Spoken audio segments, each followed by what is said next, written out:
What's up, guys, and welcome back to another episode of I'll Call You Right Back podcast with me, your host. It's Tuesday today. Yep, you're not wrong. It's Tuesday today. We have a special week this week. It is a 2-episode week. But before we get to that, a couple things that I wanted to talk about that I thought were pretty cool. I took a trip up to Philadelphia this weekend. We took a train ride from Greensburg up to Philly, and it was pretty fucking awesome. I've never been on a train, and it was I thought it was a pretty reasonable deal. One-way ticket was $64, and we waited until like a week before we had to leave to buy them, so I'm sure you could get them cheaper, but it adds like an hour and a half onto your trip. But, you know, we were just riding this train, and it was so sick. Me, my brother, and my sister-in-law were sitting there, and there's Wi-Fi, you know, there's a snack cart, just looking out a window, looking at all kinds of wild shit. I mean, it was a cool experience, and I've been to Philadelphia probably maybe like 4 or 5 times, and I've never ridden a train there. I've always drove, and it's like probably 5 hours. I think this train was like 6.5 or something, but there was like a 15-minute stop in between, and we stopped a few other minutes in between to pick people up. But overall, I thought it was an awesome time. I would definitely do it again if you have the extra couple hours, because, I mean, you don't have to fucking drive, and like, I mean, if you're going to a big city, I think we paid $50. Like, me and my wife went up there with my brother and his and my sister-in-law for a wedding. My brother's old roommate got married, and it was absolutely the nicest wedding I've ever been to in my life. The ceremony was at the Penn Museum of Archaeology, which is like, I think they said it was some Ivy League museum, but it sure in the hell looked like it. And I mean, like, the ceremony was right next to a front door of a mummy tomb. It was crazy. You know, you walk into this place, they had everything decorated real nice. You walk up there, we're sitting ready for the ceremony, and it was such an interesting. It was the most interesting ceremony I've ever been to. It was a Quaker wedding, technically, and they leaned into the Quaker end of it. So it wasn't like your typical, like, you know, I don't know, Catholic wedding, whatever. I don't know how to explain it, but, you know, basically the ceremony was just everyone getting up and speaking about the bride and the groom, and it was so awesome. But the groom is from Honduras, and the bride is from Philly. So, like, you know, we have half of the ceremony is being spoken in English, and half of it is in Spanish. And it was, you know, it was so sick to be able to see two cultures collide like that at such a beautiful situation. It was, and like I said, it was definitely the wildest wedding I've ever got to go to. The cocktail hour was in the Egyptian exhibit, so we're sitting there having cocktails. I mean, just around fucking mummies. I mean, it was wild to me because, you know, I had a couple, and I'm walking around and I see like these signs of these like half tombs and everything like that, and I'm reading them when they're from and who they're supposed to represent, and it was just blowing my mind a little bit because, you know, I'm walking back there and my wife was like, look at this over here, and there was a fucking mummy out of its tomb just doing a Dougie roll. No, I'm not doing the Dougie, but I'm just kidding. He was or her, I don't really know, but they were laying in this glass case, basically just untombed, if you will, and it was wild as fuck to see it. There was a mummified kid there was a mummified cat, and it was just such a crazy, you know, like, you go to a wedding and you think, like, you know, we're gonna go to this ceremony, dance around and stuff, but it was cool to be able to implement a little bit of learning through it all. But yeah, Philly was overall pretty cool. I don't mind Philly. I mean, the teams are shitty, but I really do not mind Philly at all. I like the main parts of it. I mean, we walked probably 15 miles this weekend, and, you know, every part of it is just cool to look at. I like walking around in the city if I'm in the city. if I have to drive into the city and park and shit, that's weak. But we stayed at some hotel, nice ass, too expensive of a hotel, right in the center of the city. So we just woke up and started walking around. But it was definitely pretty cool. A lot of good food as always. I mean, good food walking around and good food at this high-end wedding. I mean, it was just crazy. But anyway, the reason we're all here, we have a very special week, 2-episode week, because honestly, my guest was just that interesting. His name is Chad or Chad Uddstrom, and he is basically a traveler, blogger. I mean, he wears many hats, but he hit me up and he was like, yo, dude, I seen your podcast or the Coco podcast. I'm a Mount Lebanon local, and I would love to come on and tell you about what I do. And, I look at his profile and I'm like, holy shit, like this dude is legit. I mean, every photo that you see on his profile is just some like breathtaking photo of him traveling around the world. And, I mean, I have people hit me up all the time saying that they want to come on here, but I mean, if you take a look at his like social media at first glance, like this dude's legit, a lot of followers, always great photos, very, very good content. So I started digging a little bit deeper, and basically from my first point of view is he was like a YouTuber that is a travel blogger, and I mean, he just happened to be home and be in Pittsburgh. So I was like, yeah, dude, like, I think he hit me up 2 days beforehand. And I was like, yeah, like, I'll be free this weekend early. Like, let's get it in. So we sit down and we have this incredible conversation about everything. Chad is like I said, he grew up in Mount Lebanon, grew up as a hockey player, just always playing hockey and shit like that. Went to college, studied abroad, and got obsessed with the Latin cultures, like Latin American cultures, and kind of just dove into that full tilt. And ever since then, he's just been, submersing himself into this culture completely. And this whole episode, I mean, we talk about all kinds of shit, like how he got into that lane of being, how he started traveling, how he got into that lane of being kind of like a social media like an influencer or like a blogger or whatever you call it, whatever you subscribe to. But he just has a really cool story. I mean, this random dude kind of just blew up in like these different countries as, just a guy that goes around and travels and gives his experiences of it. And it's actually, it's so sick to hear about it all. I don't know shit about any different countries. I've never been out of the USA. Never.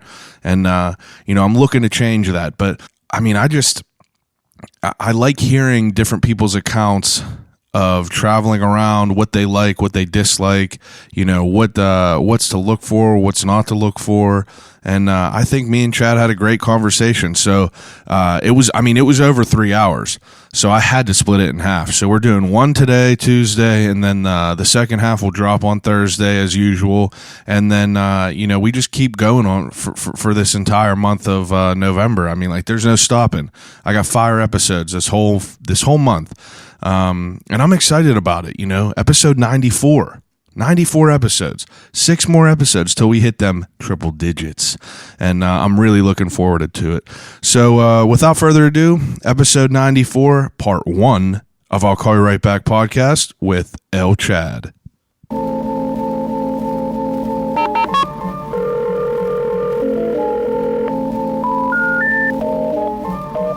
gotta use the telephone. Hello?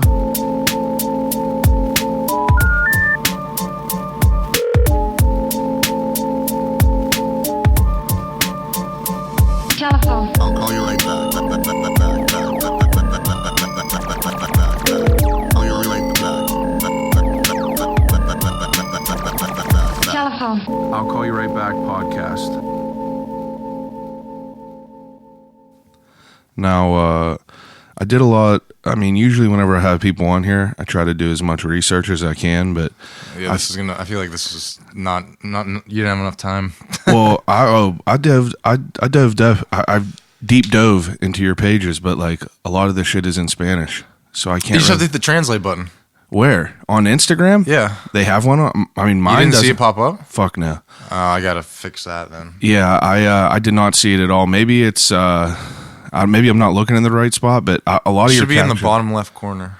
Yeah, I've never even seen that on anyone's post on Instagram, so we could learn about that after. But Do you have an iPhone or a Samsung? I have an iPhone. Really?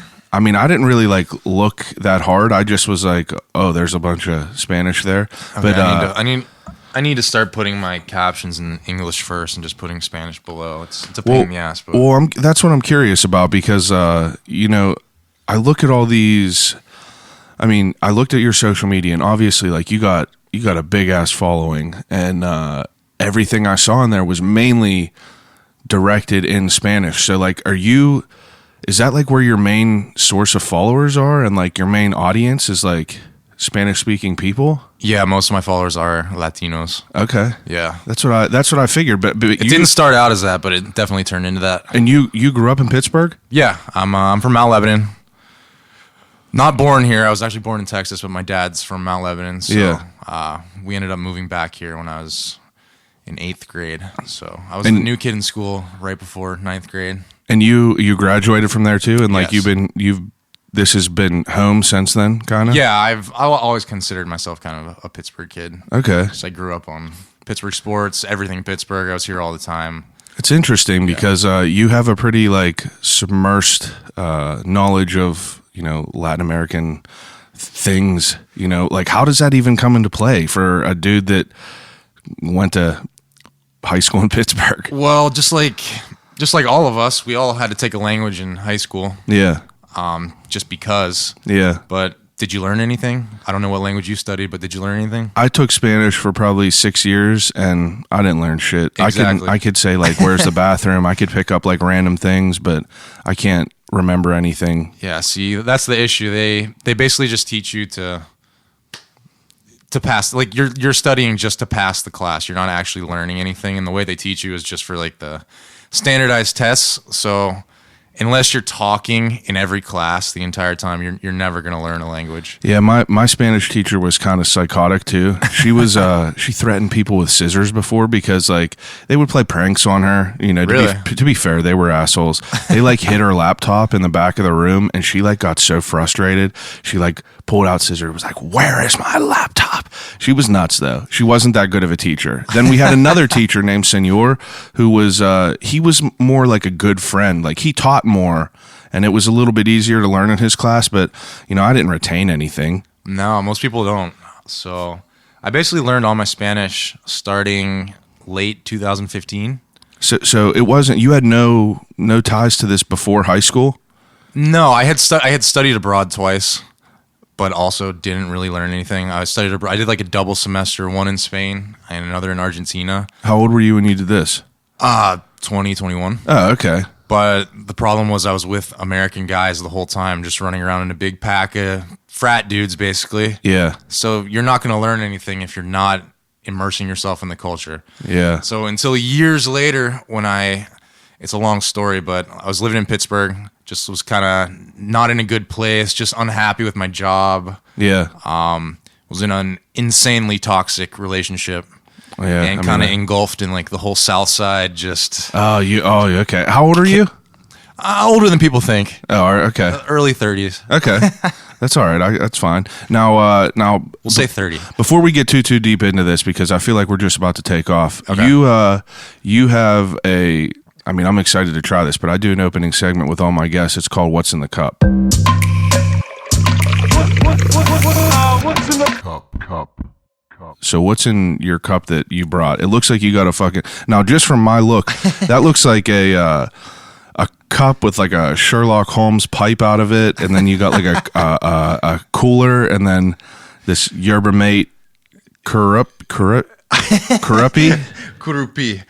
Okay, so I'll go through it real quick. Yeah, go through it. So this cup is called it's actually called a wampa. Wampa. So this whole setup is traditional in Paraguay. Okay. Where it's one of the last Latin countries that I had to explore, that I went to explore, but it's the one that kind of became my home away from home. It's my adopted country. Okay. So the cup is the wampa. This metal straw is called a bombilla, And in Paraguay, it's so hot, like all the time. Yeah. It's basically always summer, except for like 2 weeks out of the year. Yeah. You will see people carrying this giant thermos around, no matter if they're on their motorcycle with 4 family members, if they're if they're just walking in the street, they will always have a giant thermos. Really? Drinking ice cold water with yerba mate. So Yerba mate. You fill the wampa or the cup with the yerba mate. Okay. And that's it's like it's like shredded leaves almost. Yeah, and it gives you a kick. It's called like mateína, but it has a little bit of caffeine in it. So Okay. it gives you a little bit of a kick, and they just drink it all day. So yeah, basically to get started, you sip it, you kind of suck it a couple times to like, because the first couple sips will get a couple leaves in it, and you spit it out, and then you fill it back up, and basically you pass it around in a circle. Like if we were in Paraguay right now, we'd be passing it back and forth the entire time. No Okay. germs don't exist. Yeah, that's fine. I mean, So, I'm not a big germaphobe. So yeah, man, like down there, you'll be passing it around in a group of 20 strangers, just like it's nothing. Really? Yeah, it's actually funny whenever I would be with Americans down there, some of them would refuse to drink after other people. Yeah, I mean, I have friends that are like that too, that Yeah. like won't even, half of a pizza or something like that. I don't want that. Yeah. Now, yerba mate, now is that the same yerba mate as the tea in the cans and stuff? Is that like the same? It's not the same. I mean, Not the same, They but- try to make it similar. Okay, Yeah. but it does take inspiration from the real thing. Yeah, there's actually a big company I saw in Whole Foods the other day. It's called like Guayaquil, Okay. and I think that's a Guarani word. Guarani is like the native language there. Okay. And yeah, they were inspired by the yerba mate culture in Paraguay. All the yerba comes from Paraguay, even though Argentinians kind of try to take credit for it. Okay. Argentinians like take everything that's Paraguayan culture and they remarket it. Yeah, and just because it's a redo it. bigger country, they're better at rebranding, and it's a very long story that has to do with decades of war. But So do you roll around with this kit everywhere pretty much? I don't, because I usually have my camera bag, and I like a tripod, which Yeah. is just too much stuff to carry around. But I do sometimes. Now, you said that has some caffeine in it. Is it like, the equivalent to coffee or more than that or? I still think coffee. It depends. It depends on if you're drinking it all day. Okay. Like a couple of cups of this, no. Okay. Coffee's more strong. But if you're gonna go through the entire thermos full of water, Yeah. you'll be pretty jittery. So that's pretty wild that people are always just rolling around with it. Like this little, it has like a saddle with it where you could like put this. It's like a holster. Wampa. Wampa, yeah. Wampa. There you go. And what was the straw again? Bombilla. Bombilla. Okay, that's pretty wild. Yeah, that's man. cool. It's the most like quintessential Paraguayan scene would be like driving through the countryside and seeing a family of 5 on a motorcycle, and the dad's driving with a baby in one arm, like kind of steering, but drinking his Tereré in the other. You like see them videos on Facebook where there's like a squad on like one of them little them little scooters. It's totally normal down there. That's wild. So I mean, whenever you're like younger, like I'm talking like middle school and shit like that, you had no like ties to any Spanish anything, right? No, nothing. Okay. Absolutely nothing. Now, I mean, before we get into all that part of it all, like what kind of person were you like whenever you were younger? Like were you sports, I would assume? Yeah, I'm a hockey player. Okay. Grew up playing hockey. So, yeah, hockey's still a big part of my life. That's good. It's one of the main things I miss. Besides my family, I miss hockey more than anything when I'm traveling through Latin America because it's just non-existent down there. Yeah, I bet. That's a good point. And so high school, you take Spanish and like it kind of took a hold of you? No. Honestly, like I kind of just breezed through high school and college. I didn't take anything seriously, unfortunately. But yeah, Spanish was my language of choice, I guess, to quote unquote study, but I learned absolutely nothing. Yeah. And now what were you directed towards as far as like schooling after high school? Like what was your ideas? Well, I went to Penn State. I was an undecided major up until like senior year, where I kind of was forced into deciding a major, and I fell into journalism. And I guess it kind of made sense in the long run because I got a good internship out of college with like the Dow Jones Newspaper Fund. Oh, okay. I had a job in the Bay Area working as like a copy editor and just general editor of newspapers. Were you into like writing, like growing up? Not really. No. No. It just kind of was. I've always been interested in news, I guess, and storytelling.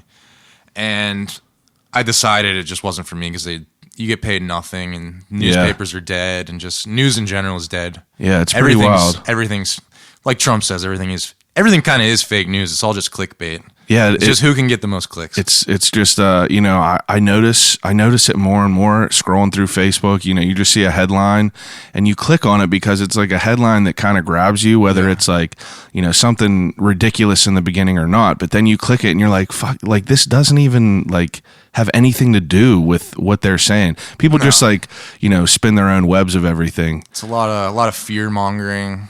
It's interesting. It's definitely an interesting time that we're in right now, as far as like everyone having opinions and putting their opinions online, and everyone else like kind of catching them waves and keeping them going. But so, I mean, journalism. I mean, what else did you do at Penn State? Sports, party, all that. I was playing hockey, playing club hockey. I got in a lot of trouble. This was like I was too immature to be going to college at this point in my life. I mean, my dad wanted me to go play juniors. I was just like, no, I'm just going to go to college, blah, blah, blah. Yeah. And I just got into a lot of trouble. I was pledging a frat and trying to play hockey at the same time. Of course, I picked like the frat at Penn State with the hardest pledging out of like all 50 whatever houses. What do you mean hardest? Like the most abusive, the most aggressive. Like hazing and shit like that? Really? They still do that? I don't know if they do anymore, because there was a big death in one of the Fiji. There was one at Fiji and there was one in Beta, which is like the one of the biggest houses, probably the richest house, I guess. Yeah, known partiers and shit like that. And because I was never one to I never had a desire to get into like a frat or anything, but you always see the cinematic point of view of it all, where people are like, screaming and like making you fucking wear diapers and shit. And, ain't a chance I'm doing that. So, I would have loved to just wear diapers. That would have been great. That would have been way easier. What kind of shit did they make you do? Oh my God. Like, I can't even. You have to like eat gross shit. It was quote unquote like the meathead frat. Oh, okay. So I couldn't even imagine. When they would haze us, they would take us to the basement and make us do like Marine training, and each night would be like a theme night. Like one night would be like dairy night, and they would just have spoiled milk, like that's cottage ridiculous. Cheese, every type of disgusting. Now let me ask you. Milk let me ask you a question though. Like, what drives you to want to be a part of that? I don't know. Okay. I had made friends with some guys. I went to the Penn State summer session. Yeah, and I had made friends with some guys who were in the grade above me. And they were really cool, and we hung out all summer, and it was great. And they like kind of recruited me to go to this frat. Okay. And then I met some of the other guys who ended up being in my pledge class, and they were awesome dudes. It's like, all right, I want to hang out with these dudes. Yeah, well, that makes sense. And none of us had it. We were so naive. We had no idea what we were getting into. Like these guys were psychopaths. I mean, these are guys who would get in fights with players on the football team and beat the shit out of the football. And you have to. You're paying to get in there, correct? At that point, I don't think we were, because they were kicked off campus at the time because they're psychos. They beat up the frat across the street during Dad's weekend because somebody in that frat had stolen like a sacred book from their library, and they filmed it all. Wild to me. It was all in like an old camcorder. That's wild to me, dude. I just don't really know anything about it. Like my buddy was in a frat, and like I went to his a couple times, and like they were real cool. But then like, whenever I went to Slippery Rock, I remember going to a couple frat parties with older kids than I knew, and I was just like, these guys are just fucking assholes. Like, yeah, it was weird. But, like, I mean, to each your own. Like, I get it though. Like, I get the benefits of it all. Like, knowing people. I don't know, whatever. Long story short, we didn't know what we were getting into. We were naive, like 18, 19-year-olds. Yeah. How could anyone know what they're doing getting into school? Oh, go 4 years, spend all this money, and just pick something that you want to do. Yeah. You have no idea what's going on. And we didn't know how engraved, like, detail it was, what they had done and how much trouble they were in. Yeah. We were like banned from everywhere. We were like, why are we pledging this frat that isn't even like allowed to go to other frats parties? Like, we didn't get to hang out with girls. Like, we're just getting abused all day. Yeah.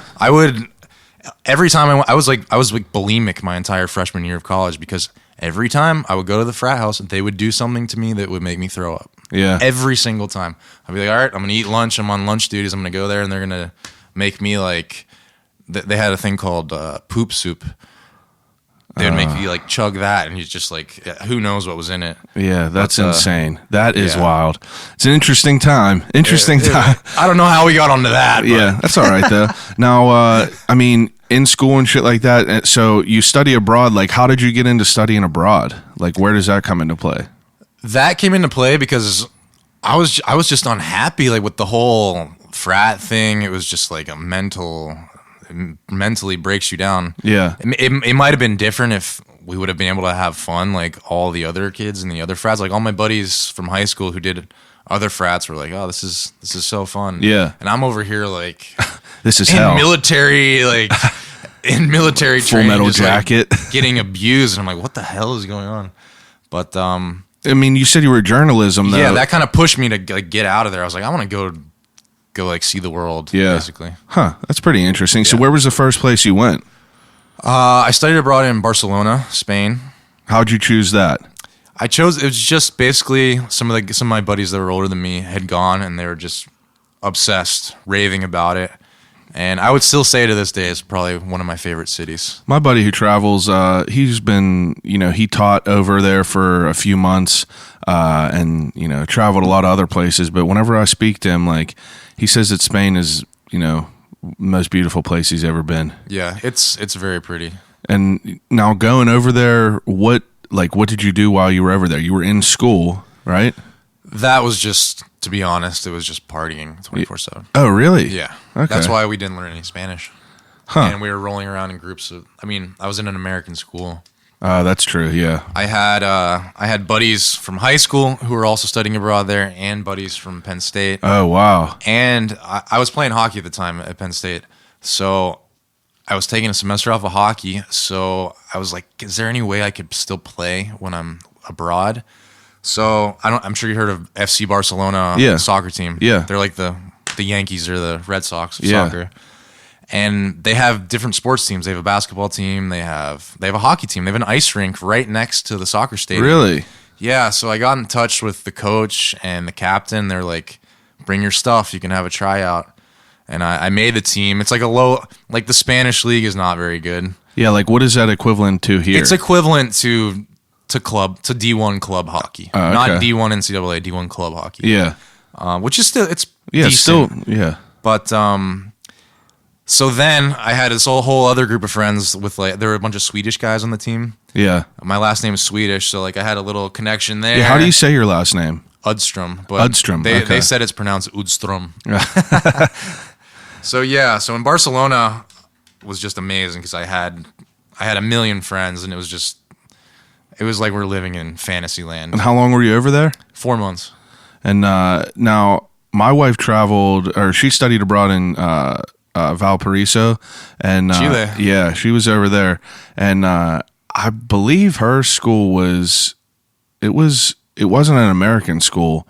I can't remember exactly, but she said it was incredible over there. Really? She said it was like very, very different. It was very, very like, it's culture shock. Everything's so like bizarre compared to what it is here. Mm-hmm. But everything I've heard about, anyone studying abroad, they say it's incredible just to be over there for, an extended period of time where it's like more than a vacation, but less than just like committing to live over there forever. Yeah. It's because when you go at this point in your life where you don't even know yourself yet, you're like, I don't know, 19, 20, 21. Yeah.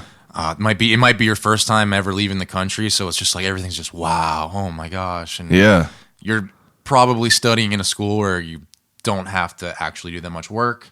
So it's mostly play. Yeah. I don't remember her telling me that there was like a lot of stuff that she had to do for school. No, you're mostly on like this insane vacation. But it's kind of funny that studying abroad actually costs less than a regular semester. Yeah. So it's totally worth it. Anyone listening who is thinking about ever studying abroad. Yeah, might as well. Yeah. So what happened after that? Like you came back here and then you did...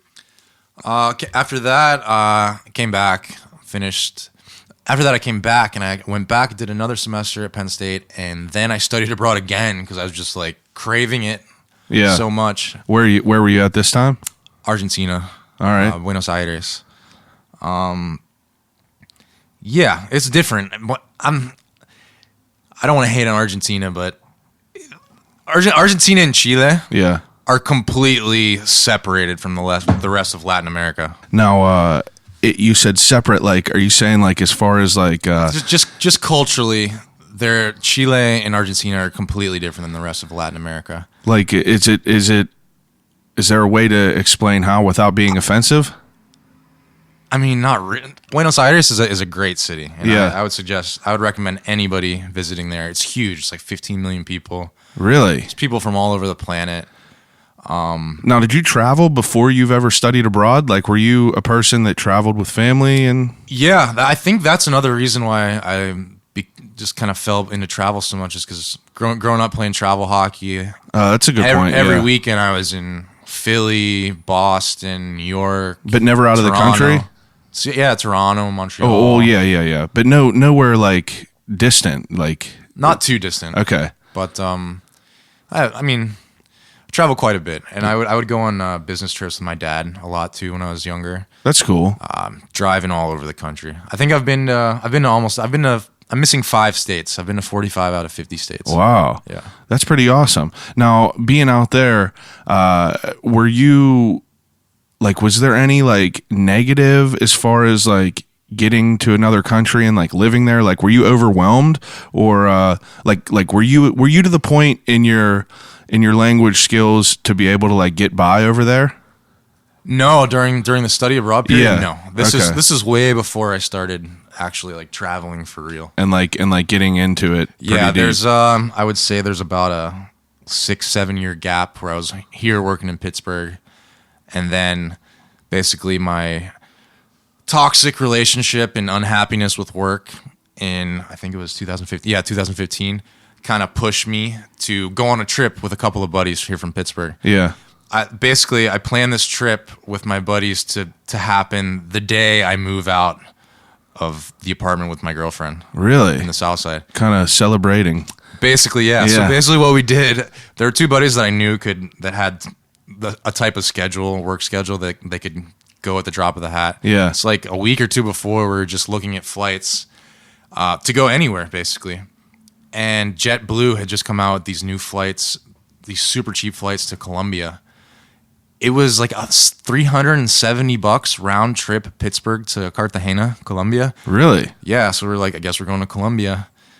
And Wow. we went literally like the day after I moved out of that apartment for it's like a 9-day trip, and it just like was like mind blowing. Colombia is just so much cooler than anywhere I've ever been in my entire life. Really? My head just like exploded of how amazing it was. Now, was it like overwhelming going over there and trying to like get by, not knowing how to do it? Yeah. You feel like an idiot when you can't communicate with the locals. Yeah, I mean, even if I go to a different state, like we just came back from like Oregon and Washington, and I just feel like I get like an anxiety kind of where I'm just like, I'm not comfortable where I am. It's not that I'm like that I'm having like a bad time. It's just like I don't know what's going on around me, where things are, where we're going. Like I'm always feeling like on edge, like anytime I travel anywhere. It's like I could speak to people out there at least. Yeah. For you to go somewhere else, I couldn't even imagine it. I feel like it would be off the radar. I had very low level Spanish for my study abroad. Yeah. Like, at this point, I had like a small base. Yeah. But it was Nothing too I couldn't much. actually speak Spanish. There's a lot of people who, I don't know, they minor in Spanish or something, and they think they can speak, and then they go to a Spanish speaking country, and they're like, oh wow, I actually don't know anything. Yeah, my wife, whenever she went over there, she was like, everything is different that I've ever learned. Yeah, and every country speaks differently. Like that's what she was explaining, and I didn't really understand that until she explained it to me. She was like, I learned one thing, but it's like, it's like how, just like different ways that people talk in different places. If you put a Spaniard from Madrid in a room with a Chilean and a Dominican, they're not even going to understand what the hell they're saying to each other. Yeah, that's crazy. It's like 3 different languages, yeah. Now, I think she told me, is it true that Spanish is the second biggest language besides Mandarin? I have seen that. I don't know. She rattled it off, and that stuck in my head. Yeah, it might be. There's over 500 million people that speak Spanish. And now that them first couple of trips abroad, like, were you like getting like were you getting like a good look of where you were, or were you kind of just still partying, like not really getting anything to? I traveled a little bit more when I was in Argentina. Yeah, because I actually didn't go on any of the school trips when I was in Barcelona, just because I didn't really feel like hanging out with the people from my school. It was mostly like New York, New Jersey kids who went to Wisconsin and that makes sense. Michigan. I was just like, what's the point of hanging out with a big group of like annoying girls from like rich areas of New York and New Jersey? It's like, no, I'm gonna hang out with my Swedish buddies in the city. I was like the only guy who never left Barcelona the entire time, basically. Wow. But in Argentina, I traveled a little bit more. We went to a carnival celebration in the north. We went to Brazil. What was Brazil like? Brazil is culturally, it's just a cultural explosion. So fun, so beautiful. I've never been out of the country, so like I've never been out yet, and now I never really traveled too much. I'm 29. I never really traveled too much up until probably 4 years ago. We went to like fucking the beach, Florida, whatever, things like that. And then, a few years ago, I went to California a couple times. And then now me and my wife started like hitting different places. We went to like Salem, Colorado, Portland, Nice. Oregon and Washington. And it's like just traveling these new places, it just makes me want so much more. I want to see so many more things and go so many more places because like it starts like a little fire inside you, I feel. Yeah. I just want to like learn more about people and like different cultures and shit like that. It's exciting. It's exciting, especially when you finally break through the barrier of being able to communicate. Oh, I can't even imagine. It's a game changer. Like after that trip to Colombia, I was mad at myself. I was like, I took Spanish in high school. I studied abroad twice, and I can't speak Spanish. Like, I am pathetic. I was pissed at myself. I feel like that with regular schooling even. Mm-hmm. It's like because I was a kid in school that I was serving time. I never cared about school. I never really listened. History class, everything, just in one ear out the other. So like I feel so dumb whenever I listen to people like, if you listen to like a Joe Rogan podcast and he has anyone of any level of education on there, you're just like, fuck, like I was in school this whole time and I just didn't retain shit really. Yeah, and any younger kids listening, it's important to. Yeah, it's important to pay attention. Pay attention in actually class. Study. So after Columbia, it's like you had that fire started in you. Oh yeah, so this is probably June 2015, and I was just like, after that trip, I'm gonna teach myself Spanish. That's how I felt, and I'm gonna leave in January. I'm gonna work until the end of the year, and then I'm gonna bounce. So I had moved out of my apartment with my girlfriend. I just moved in with my parents, started saving money. Yeah. Now, what was the process of you learning Spanish? Like, how did you do this? So, the last night in Colombia, we had met this awesome group of dudes, the three of us. So we were rolling in a group of like, I don't know, 6 or 7. We were having a big night, our last night in Cartagena, and we met a bunch of Venezuelan girls. And this Venezuelan girl just kind of like, I don't know, we exchanged numbers, whatever, nothing happened. I like bought her roses as a joke on the street. Yeah. Like some $2 roses, and apparently she like took it very seriously because she took them all the way back to Venezuela with her, and then we kept in touch through WhatsApp, and we basically just talked in Spanish on WhatsApp, and I talked a lot with her, and I was studying I was using Duolingo. I hear about that. It's actually based in Pittsburgh. Is it? Yeah. I think someone who graduated from Carnegie Mellon invented it. Huh. Yeah. I've only heard about that recently. That's been around a few years now, yeah. I know, and it's just like you see it randomly on, through random shit. Like my buddy who is traveling, he's currently trying to learn Spanish, but that's how we started talking about it, and I kind of started hearing about it. It teaches you very well because it teaches you like a baby. It's just repetition, and to get from one level to the next, you have to beat. It's like a video game. You have to beat the first level in order to go on to like more advanced. So you have to work for it and work towards it. That's pretty cool. Yeah. So I was doing that, just studying on my own. And now, how often? I'm sorry to keep interrupting. Every night. Oh, okay. So you were pretty dedicated to it. Yeah. And she had I had told her about my plans to start traveling, in January, and she had somehow convinced me to come to Venezuela, which is one of the 5 most messed up countries in the world right now. Really? Yeah, I don't know if you've heard anything about it, but they have a dictator. He doesn't call himself a dictator, but he's a dictator. They have the highest inflation in the world and some of the worst crime. Really? Yeah. Yeah. I mean, I'm completely oblivious to pretty much any of it. It's really, really bad. That's it's crazy. Really bad to the point where they have food shortages. People are Oh shit. People are in the streets like eating garbage. There's been uprisings where it's basically the government versus the civilians. And when did this start?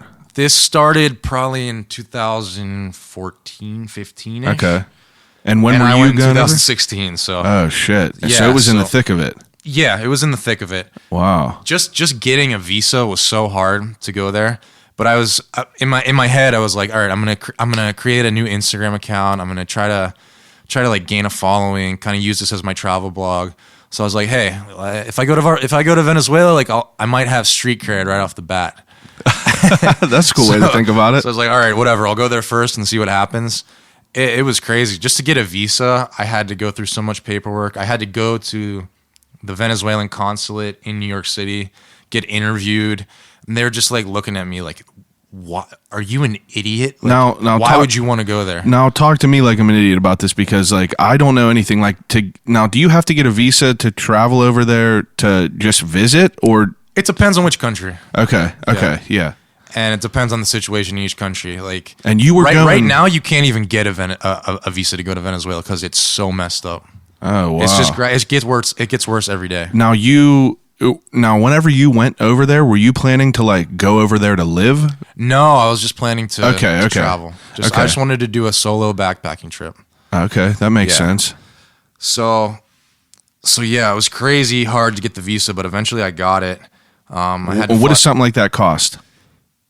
I think it was 120. Oh, okay. Between 100 and 160 bucks. And that is the that standard. allows you to go in there and leave. for 3 months. Ah. You have a 3-month tourist visa. That's it. Oh, that's pretty cool. I mean, I had no idea what it would cost at all. Yeah. So I was honestly very nervous before going there because every Venezuelan I had talked to was like, you cannot go there. Like, you are going to get kidnapped. You're going to get killed. It's not a joke. Jeez. It's not a joke at all. And I got there. I'm flying from Miami, and I'm the only foreigner on the plane. I'm the only non-Venezuelan on the plane. I land at the airport, and there was this girl who was eyeing me on the plane the entire time. I could just tell she was like, she had this look of concern on her face. And we were at baggage claim in the airport in Caracas, which is the capital of Venezuela. Yeah. And she just kind of like, huffed and puffed and like kind of stomped her way over to me. And she was like, dude, do you know where you are? Like, what the hell are you doing? Are you stupid? She was like, they're going to rob you here in the airport. They're going to rob you before you leave the airport. You have to come with me. I was like, whoa, okay. Now, if you're a foreigner, like you're an easy target, then, right? Is that what is that what it's like? It's just lawless there right now. There's no control over anything. And she was right. In customs, I got swarmed by like 8 quote unquote security guards, and they just started like grabbing my backpacks, opening all my stuff, kind of Holy like passing shit. around each other. She starts screaming. She starts screaming for like a manager or help or police, and eventually they stopped because she made such a scene.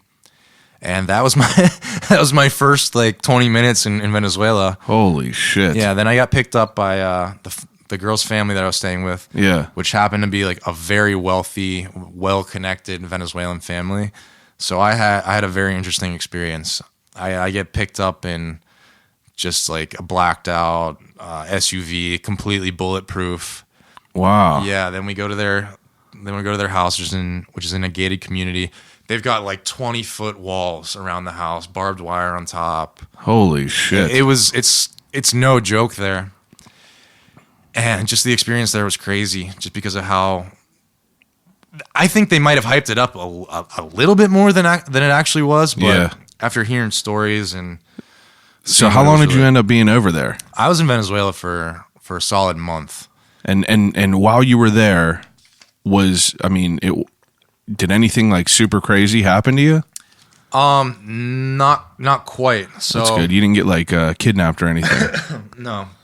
So this family was super connected.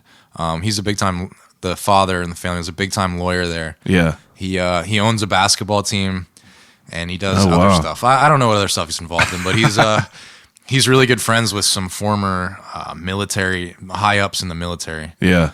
And I went to the quinceañera, like the sweet. It's like a sweet 16, but Yeah. they do it at 15 in Latin America. Yeah. Of this, and they're usually a pretty big deal, right? it's a huge deal. It was of this military general's daughter. Oh, wow. So I'm the only foreigner at this like Hollywood style party, and there's guards with like AKs everywhere. Jeez. And it was like. And what's your level of Spanish at now? Like, it was bad. Okay. Yeah. It was like, hola. I'm sorry I keep asking you. I'm like talking in a Yinzer accent. Hola, me llamo Chad. Yo soy de Pennsylvania. Yeah, that's probably not the best. Me gusta mucho los Steelers. Like that's basically like how I was talking. Like, it was bad. I could do like one-on-one conversations, but once it was a group setting, I was just. To me, it sounded like blah, blah, blah, blah, blah, blah. Yeah. Like I could not follow. Huh. So yeah, I got thrown right into it, and when you're thrown right into it from the beginning, you learn faster. Yeah. So yeah, that quinceañera was crazy. But yeah, I met all these high ups in the military. It was pretty cool, interesting experience. Then a couple days later, we're just driving around the city because I had a nice camera at the time. I was more focused on photography at the time and taking nice pictures. Yeah. So they have some really colorful neighborhoods, barrios or favelas, slums. And I was driving around with her taking photos, and there was this one neighborhood where she had family where there had recently been tons of kidnappings and killings. So there was a military presence on the perimeter, and we were just driving, and all of a sudden, like you could tell they're really young, military guards just pulled their giant machine guns out and like at the car, made us get out. And when I got out of the car and they saw that they had a gringo, their faces just lit up. It was like jackpot, like free reign to steal everything. Wow. Everything this kid has. They asked me for my passport and I didn't have it.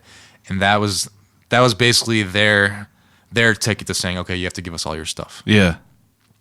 So the girl I was with, thinking on her toes, pulls out her cell phone and pretends like she's on the phone with her dad, yelling, gets General so-and-so on the phone down to this neighborhood right now. We have 2 guards who think they can do whatever they want. And she just started like going psycho Latina on the phone, saying this stuff super loud so they could hear everything. And when she started name dropping these high ups in the military, the looks on the guards' faces completely changed. Wow. They were basically playing monkey in the middle with my camera bag. Yeah. Like, oh, you can take this, you can take these lenses, I'll take the camera, I'll take the laptop. Like, jeez. But so if she wasn't there, your shit would have been gone. If she wasn't there, God, I wouldn't be here right now. Jeez. So that yeah, is as soon as she crazy. did that, I got my stuff back and they told us to go on our merry way. But yeah, that was probably the worst thing that happened, which wasn't that big of a deal. In the end. Still though, you probably felt like on your guard at all times. Well, down there. they treated it like they treated me like I was like, I don't know. They were overprotective. I think That's good. They were then, at overprotective. least. One crazy thing we did was she had an uncle who lived in the biggest slum, and it's the biggest slum in all of Latin America. It's called Petare. Okay. And obviously it's in Venezuela, so it's pretty messed up. But this uncle is like, he's a really well-known, well-respected guy in the neighborhood. Yeah. So me walking around with him, I don't know, it was like at 2 p.m. on a Tuesday. That was just a crazy experience. Like the stuff going on at that time of day, just a regular day, is insane. Everyone's just like hammered. Oh, wow. Like there's so many people just in the street yelling. That's stray wild. dogs everywhere, just gangsters everywhere. It was crazy. I realized how dangerous it was one night though when we went down the street, literally like down the street, probably from here to what, the Busy Beaver. Yeah. Like a 2-minute drive. And we were having dinner at her sister's apartment. And I don't know, it was like 7 o'clock. By 8 o'clock, 8:30, it's like, all right, dinner's over, time to go back. She's like, oh no, we can't leave. It's dark now. It's like, what do you mean? Like, we can't go really? outside. It's dark. Jeez. Like, you're telling me, like, it's so dangerous we can't drive, like, 2 minutes up the street to the house? She's like, no, we can't. That's fucking wild. Yeah, we can't go outside. Wow. Yeah. Now, I mean, so after, in the time that you're there, are you have contact with your family? Yeah. And like, they were what's super their nervous. I was going to say, like, what is like their mindset about it? They hated it. It was rough. Yeah. Yeah. I bet. Now, my dad says he feels like I'm in Afghanistan or something. I mean, deployed. That's definitely wild though. From what it sounds like. Now you come back from Colombia, and then that was Venezuela. Or Venezuela. Oh, there was one really funny thing that happened. The only so there's no tourism there. Yeah, it's completely shut off. To get a visa is so hard. Yeah, but the Americans that are there, they're either playing basketball or playing baseball. Really? So this dad, he owned a pro basketball team. So we fly to this other city where he owns the team, and he's dressed like in this insane suit. He looks like it looked like Miami Vice in the 80s. And we just like walk straight to the middle of like the center court while they're warming up. And there's 3 American guys on the basketball team, and they notice me. They're like, what the hell is this American dude doing here? And they immediately like stop shooting 3-pointers, and they're like, man, what the hell are you doing down here? I was like, I don't know. What are you guys doing? And he's just like, I'm playing ball with my bros. I don't know. I'll just edit it. But, yeah. It was pretty funny. There was a dude there are 2 guys from Texas, and the best player was from Newark, New Jersey. Wow. And he was telling me just how crazy it was. And the inflation was so high that basically a stack of the highest bill, which was the 100 at the time. I'm talking like you would have to fill a backpack full of cash just in order to buy a bottle of water. That's how high inflation was. Jeez. Like if you were to use your debit card at an ATM 3 times, 3 transactions, you could get out like $3.50. That's how high inflation was. So to get money, you have to know somebody who can exchange money on the black market exchange American dollars at the black market rate instead of the government rate. And it's just completely crazy. So this guy he's the highest paid player on the team, the dude from New Jersey, he had made a throne in his apartment out of cash. Literally made a throne, sat in it, and posted it to Instagram, and gotten all this trouble with FIBA, like the Federal International Basketball Association or whatever. Why? Because it was just a bad look for Venezuela. I guess that's a good point. Yeah, like look at what $5,000 looks like in now, Venezuela. What's like their following of basketball? Is that like big over there? Oh, it was like a small college-sized gym. Oh, okay. And it was sold out. It was packed. That's pretty interesting. Yeah. Huh. That's pretty wild. Yeah, Venezuela though. I mean, like, so you're in Venezuela and you finish your time there. It's like, yeah. From Venezuela, I actually had to fly back to the States because at the consulate when I was getting the visa, they force you to buy a round trip ticket for whatever reason. So from there, I went back to Fort Lauderdale, and then I flew to Miami. Or no, I went from Fort Lauderdale, then I flew to Colombia again. So then I was back in Colombia, and I backpacked through, and this was in 2016. I went from Colombia to Cuba, back to Colombia. I went to Trinidad and Tobago, which is a little Caribbean island. It's famous for carnival. So I went to the carnival celebration there. Yeah, you should look up videos on YouTube of carnival in Trinidad and Tobago. Wow. Brazil gets all the notoriety, but probably the craziest carnival is there on this little island. It's like, now whenever you say carnival, is it like, are carnivals here, or is carnival Carnaval? Is it just like a loose term? Like, is it like, what is it like? What do they have there? It goes on at the same time as Mardi Gras. Okay, but it's not like fucking vendors with knives that you throw rings on like we have at our carnivals. It's dance, it's music, it's a cultural celebration. Girls dress up in these elaborate costumes. All right. It's dancing in the street. It's basically nonstop party. Now, as you're doing all this, and I remember you saying that like you had you wanted to redo your Instagram and kind of just like market it as a traveling blog. Now, this is embarrassing. Why? What, like I had a different name before. well, that's fine, but I'm curious to know, like, now, like, what's your process of this? Like, are you while you're in Venezuela and shit like that, you're producing content? Yeah, I was mostly doing photos and just like stories though. Because I mean, obviously, I'm asking you because like your YouTube channel is like pretty crazy. I didn't start doing YouTube until a year ago. Really? Yeah. Now, I mean, you obviously have a crazy following on Instagram too. Like, from the time you started that, when did you start? 2015, you said? 2016. 2016 to now, 3 years, you have like a crazy amount of followers. Like, when did that start coming into play? I had built it slowly over that backpacking trip. I had really kind of studied how to utilize hashtags and interact with other followers. And I was bouncing from country to country. So I think I did 7 different countries in 9 months. Oh, wow.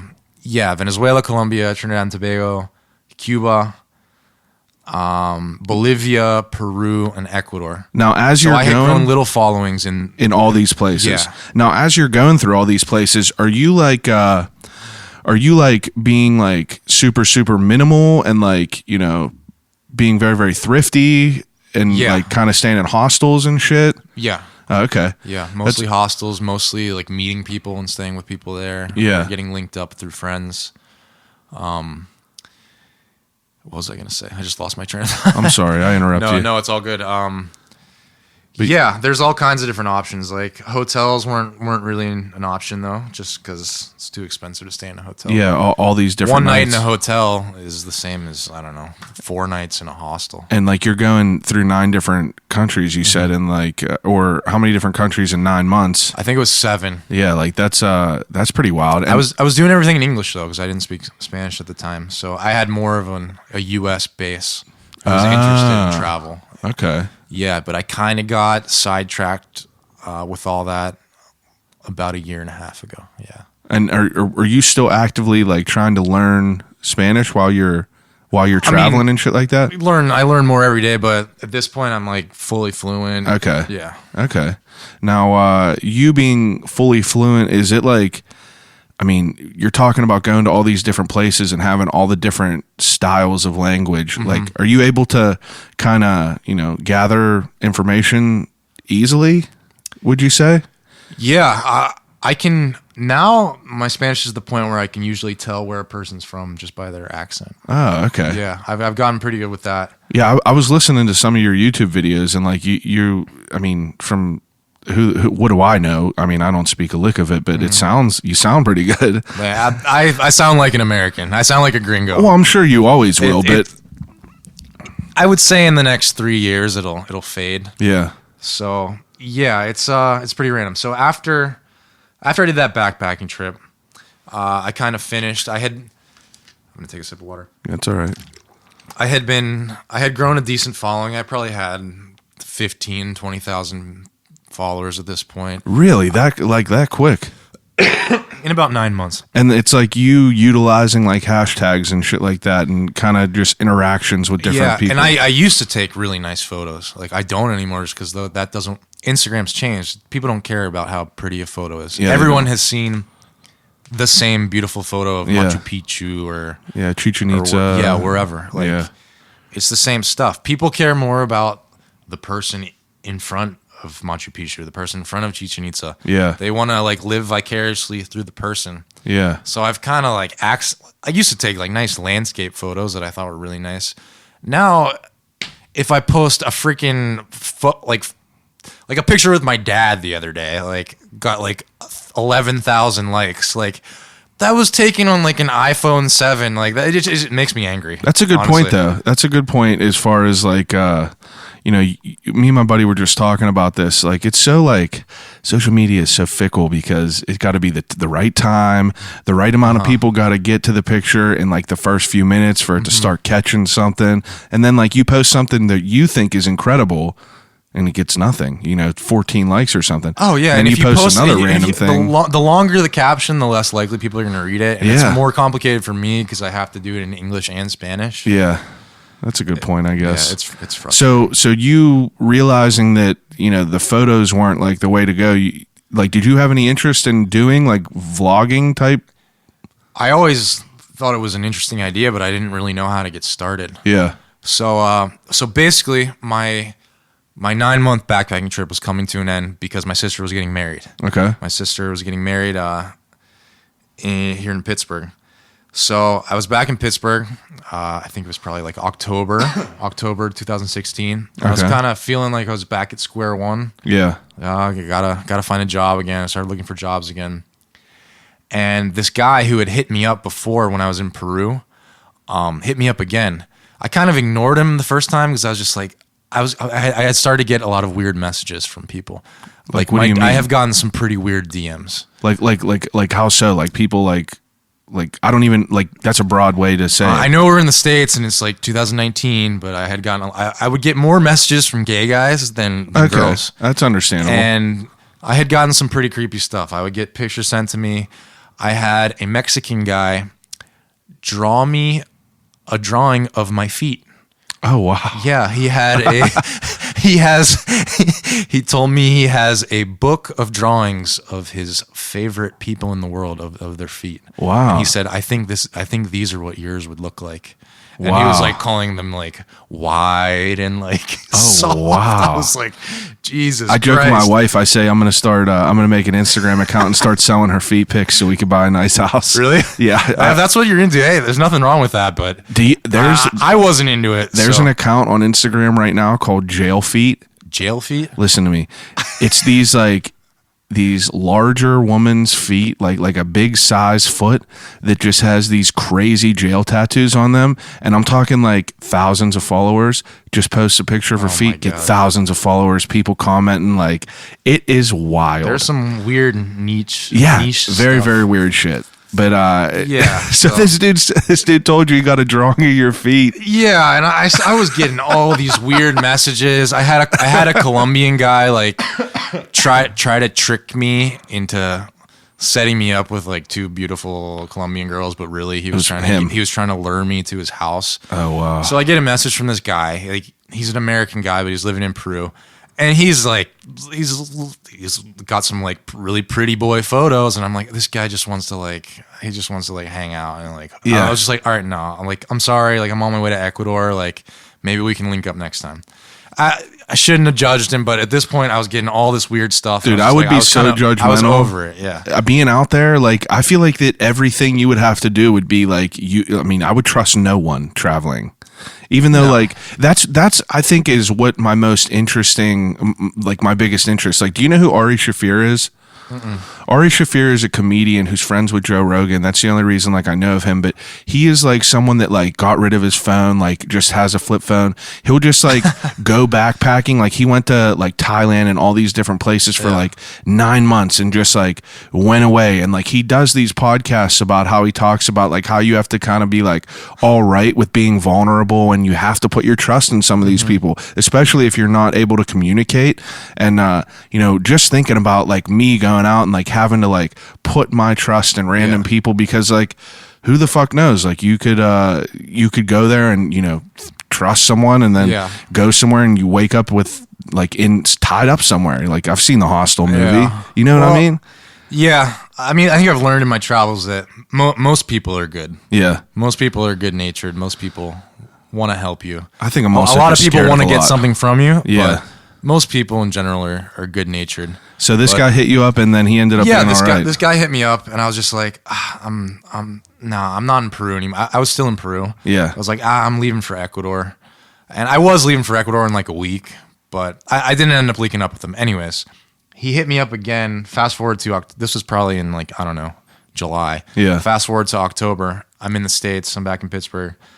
And he hits me up again, and he was like, hey, I wanted to know if you would be interested in being part of a group of content creators driving the Pan American Highway, basically doing product shots and drone videos for different companies, different products for different companies. And I was like, wow, this sounds too good to be true. Yeah. Then it clicked that he was the same guy who had messaged me before.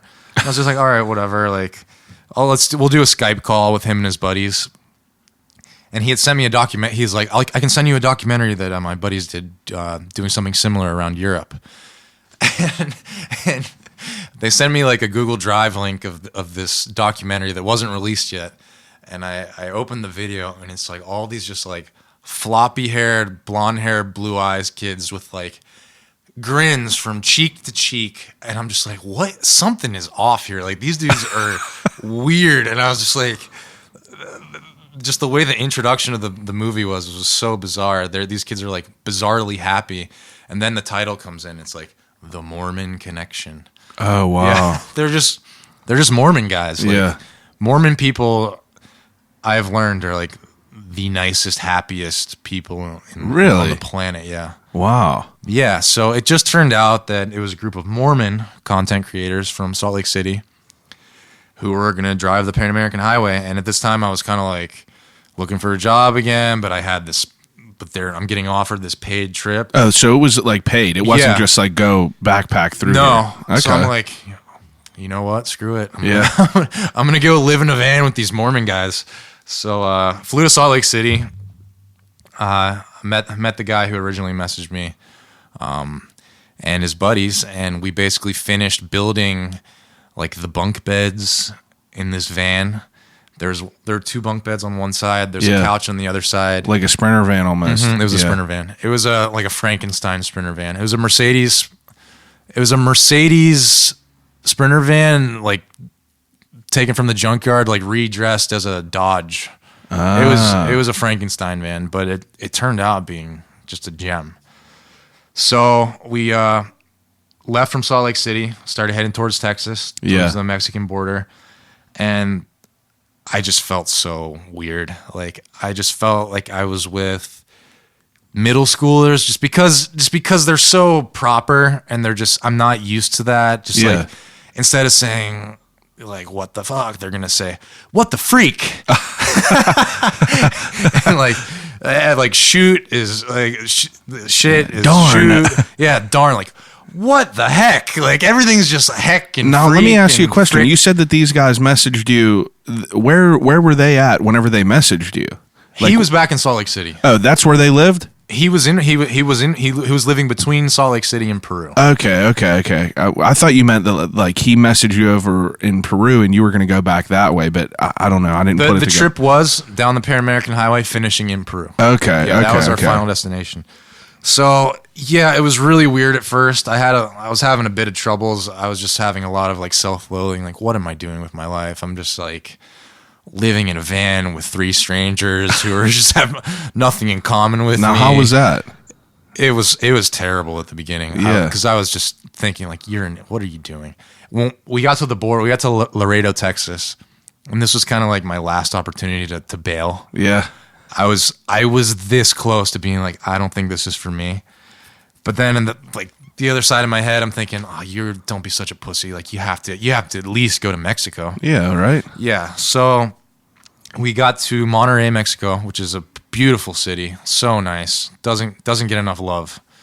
It's not a tourist destination for typical tourist destination for Americans, but it's in this beautiful valley. Like there's these high, just like almost tabletop kind of green mountains over the city. It's gorgeous. And once we got to Monterrey, things started to get better, and we started to get to know each other, and I started to like understand where they were coming from. That makes sense. Now, what are you doing while you're going down there? Like you said, product shots of stuff, but like what kind of stuff? Like one of our sponsors was Traeger Grills. Oh, okay. I know exactly what that is. Joe Rogan pushes legit. So I'm like, what? Yeah. What do they care about what we do? Yeah, if they they're have legit. Someone like that. I know, right? Pushing their products. So yeah, we would do like a drone video where we were like playing soccer on the beach in Nicaragua. Oh, that's cool. We had the grill in the middle of the main square in Mexico City, and we were cooking tacos. So we basically had like an illegal taco stand in the middle of the main square in Mexico City. Oh, that's awesome. Yeah, and we were just giving out tacos to homeless people and whoever. Eventually the police came and made us shut down, but yeah, that made for some decent content. Yeah, that sounds pretty cool. Yeah. So yeah, it was crazy being in Mexico. They started growing on you though, huh? They started growing on me. One of the guys, well, the guy who originally contacted me, he's now like he's probably like my best friend. He's like my little brother. Oh, that's good. I don't even really know the Mormon customs. Like, So they can't drink alcohol. okay, They don't swear. do they like smoke weed, stuff like that? Some will swear, but they will feel bad about it afterwards. Okay, but they're not allowed to like abide in any drugs or anything. No, no correct? drugs, no alcohol, no coffee. But No isn't coffee. That's crazy. I know that they can't do, but can't they take like medicines, like opiates or something? I swear I heard that somewhere. I'm not sure. Yeah, I don't how know. I don't know what the rules are with that. Yeah, Maybe I don't know if they have an either. injury. But yeah, no swearing, no sex before marriage. Okay. That was interesting. Yeah. Yeah, and they're just overall generally good and Pleasant super happy people. people. So it works. Like I was thinking about becoming Mormon. Like Yeah. they almost converted me without even ever actually mentioning the religion. I remember we were in some podunk pueblo in the middle of nowhere, Mexico. Yeah. And the guy who's the cameraman, who's like really, really Mormon, like I felt like he was 10 years old, like super innocent. We're sitting at this like makeshift bar outside of some dude's house in the middle of nowhere, Mexico. And he's like, Chad, I have to tell you something. This is my first time ever sitting at a bar. I was like, really? Like this? I don't even know if this really counts as a bar. Yeah. He's like, yeah. What should I order? I can't drink alcohol, but I want to order something. He ordered a virgin pina colada. I think I was just having a beer. We cheers. I have a video of it somewhere. It was really funny. That is funny. It's like, oh man, he's like 28 years old and this is his first experience at a bar. Wow, that is crazy to think Yeah. about. Different cultures and shit. Yeah, like that. but it's nuts. Like in Mormon culture, they don't waste their time with. It works. They don't waste their time with addictions and vices. Yeah. They're like into the arts. They're like amazing dancers. They're amazing musicians. Now, are They're these really dudes athletic. like fluent in Spanish and stuff? They were. Oh, okay. Two of them were. Yeah. Two of That's them were, pretty yeah. interesting. Like, how does? Yeah, that's pretty wild. Mormons become fluent in a different language because they do missions. Oh shit. So they have to get approved to take a mission. You have to basically be evaluated for health and mental wellness to be able to go on a mission because it's tough. So my buddy, the guy who originally contacted me, his name's Clayton. His mission was in Peru. So he had spent 2 years. He went to Peru knowing zero Spanish, and he was living in the worst neighborhoods in the entire country. So, Jeez. and when you're back in the day on Mormon missions, you could only talk to your parents twice a year, Mother's Day and Christmas. Jeez. So he has no cell phone. He's got no laptop. He's completely cut off from the outside world besides 2 phone calls per year. So he learned Spanish in 6 months. He was fluent. Jeez, and- that is crazy. Yeah. What are you doing? Like, what are they doing out there? They're just helping people. Okay. They just are helping people with anything, whether it's laundry, whether it's building a roof, whether it's okay. personal problems. Being of service. Yeah, and kind of spreading the gospel. Wow. basically. Yeah, so he did his mission in Peru, and the other guy actually did his mission in Texas, like on the border with Mexico. That's pretty interesting. Yeah, so they both spoke fluent Spanish. The fourth guy, he was only there for a little bit of the time. I think he did his mission in the Philippines, so he was fluent in Filipino. Wow. Yeah. That's pretty cool. Yeah, so So you said you're cooking in that square. Like, where does that go from there? from there we continue on to basically the Cancun area, the Yucatan Peninsula. Yeah. And yeah, I'll kind of explain the story, how it connects. I'm part of a group of guys who are basically, white boys from the States who fell in love with Latin America and kind of accidentally became famous in certain countries. Yeah. So we get to Cancun, and then we're in Tulum, which is like this awesome. Yeah. If you're gonna go on your first vacation, Isn't it Go to known for Tulum. isn't there like yoga? I swear I heard someone that I know went there for It's- like a yoga retreat. yeah, or it's something. big on like eco lodges, and they Okay. have these like crazy clubs Yeah, in the yeah. jungle. Everything's bamboo. Everything's super cool. You feel like you're in the jungle. It is looks the jungle. beautiful out there. Then. Yeah, it's awesome. I post a picture of the 4 of us in Tulum, just like swimming. This girl had commented on my post, and she's like, "Llévame contigo," which means take me with you. And then she DM'd me and was like, "Hey, I want to put you in touch with my cousin who runs a tour company there. The girl who commented wasn't there at the time. Yeah. Yeah, so I get linked up with this like beautiful girl who runs this tour company and her best friend. And her best friend meets us and is like, wow, you guys are exactly like my ex-boyfriend. I just broke up with him. I was doing the same thing. I was driving the Pan American Highway. Yeah. And we broke up before he crossed from Mexico into Belize. And now I'm back here. But you guys should link up with him later. Like, you guys would get along because you're very similar. So, didn't really think anything of it at the time. Started following the kid. That was it. Then we do every country in Central America. We hit him up, and he was in, like, Panama.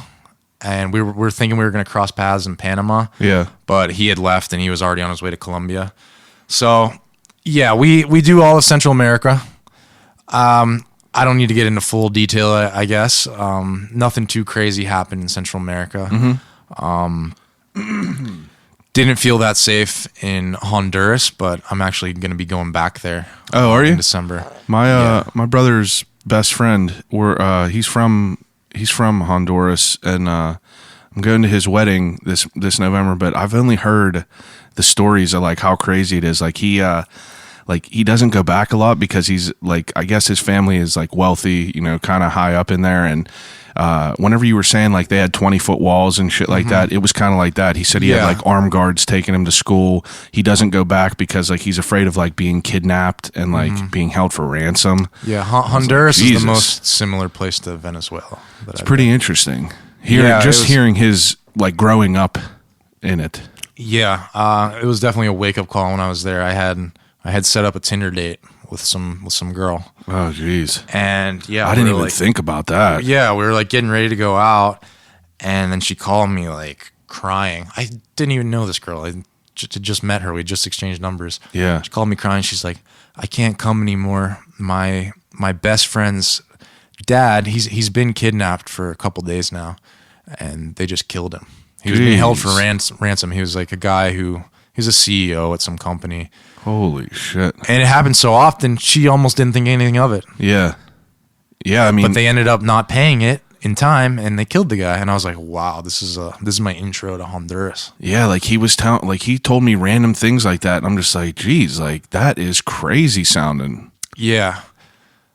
Yeah, I mean, there's a lot of stuff like that it does happen. It's not everywhere. It's not like you see on the news and on TV. It's not that bad. Yeah, but it does happen. It's not all Narcos. Like, I don't know if you've seen the show Narcos. I've watched a few of it. I know the general idea of it, though.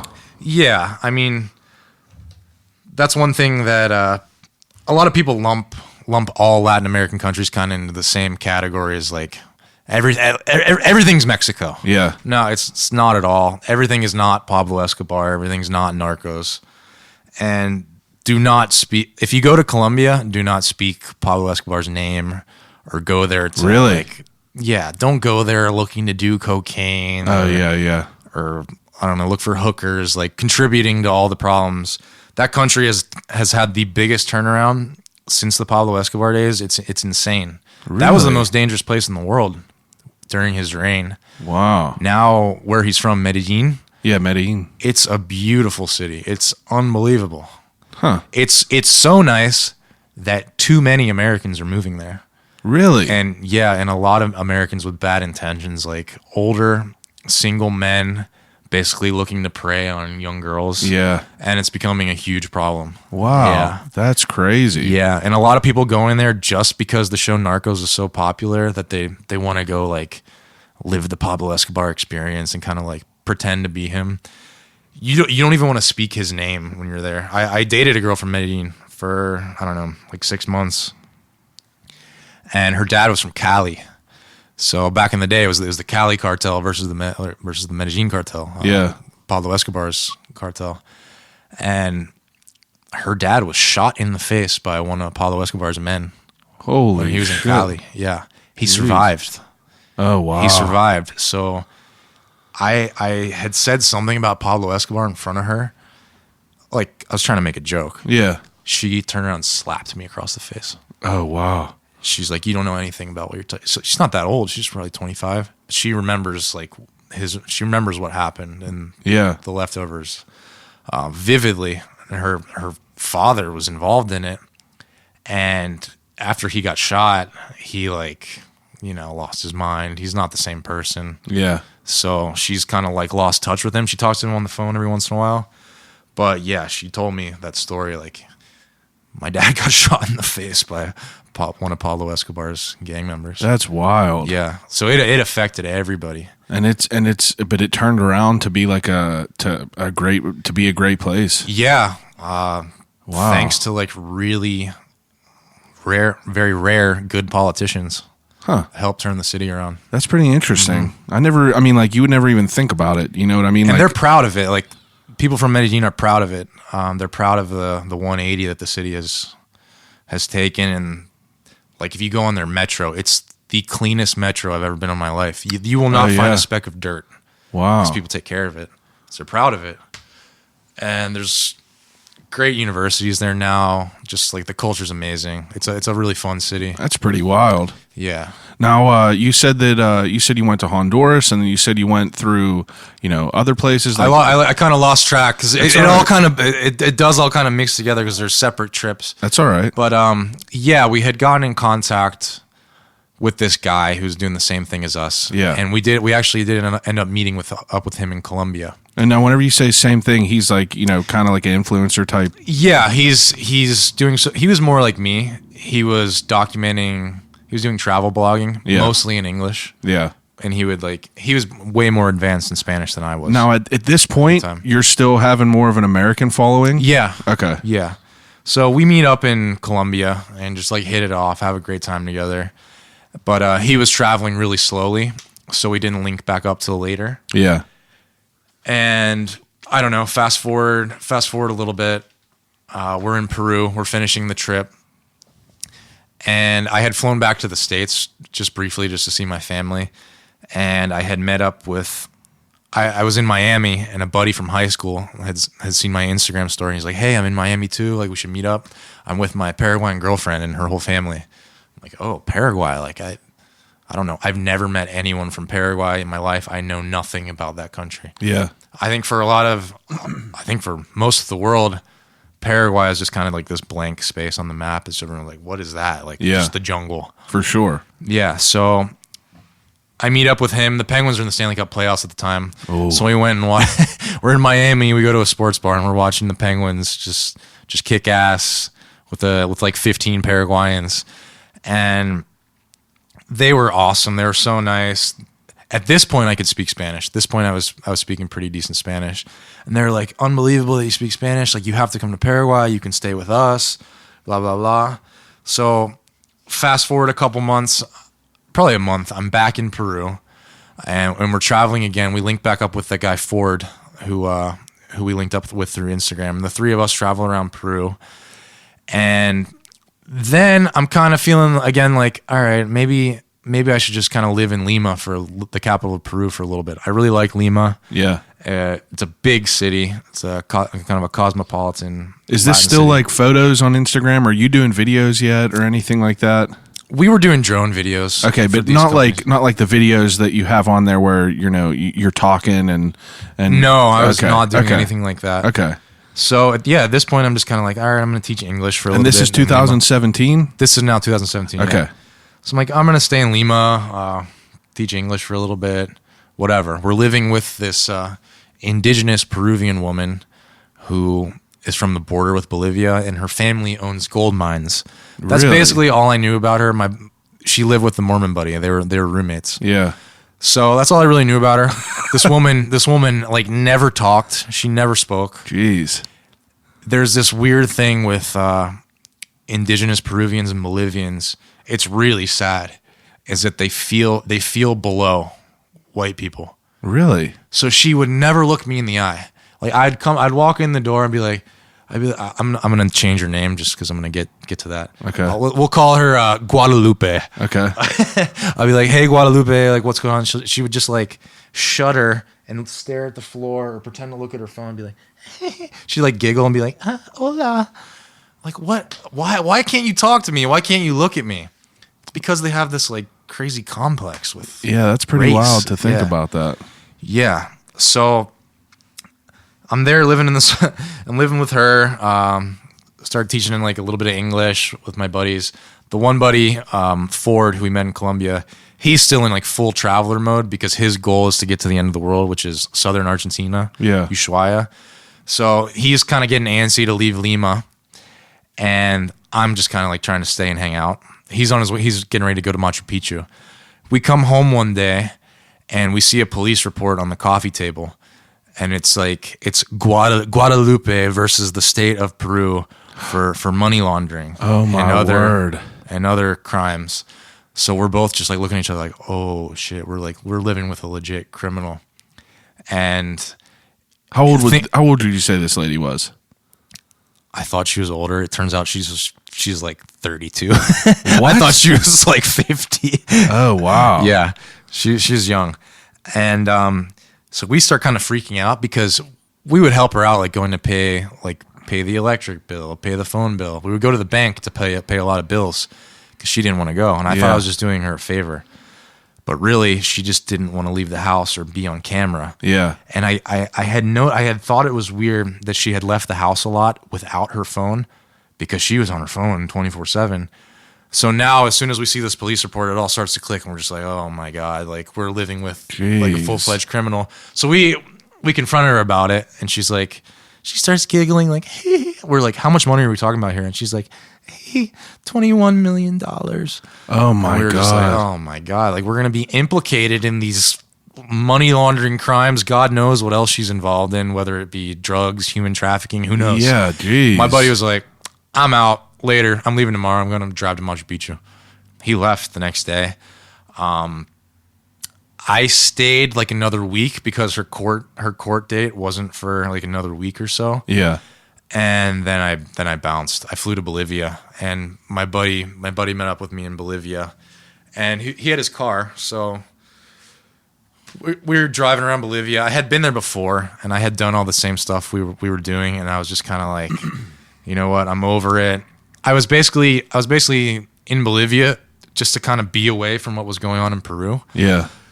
So I left all my stuff there, like all my clothes, a bunch of stuff that who knows what happened. Are you just traveling with a backpack? A couple backpacks. Yeah. Yeah.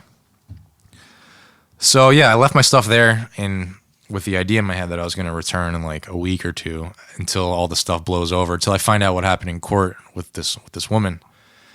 And I was kind of in Bolivia. There's a lot of tourists. There's a lot of backpackers. It's like a heavy backpacker culture. A lot of Brits, a lot of Australians, a lot of Europeans. Why is that? Because it's super cheap. Okay. And there's a lot of great nature to see. Okay. And it's kind of lawless. You can get away with a lot of stuff. You can anything you want. Yeah, basically. I was just over it. I was over traveling in a group of like 10 people. It was just like overwhelming and annoying.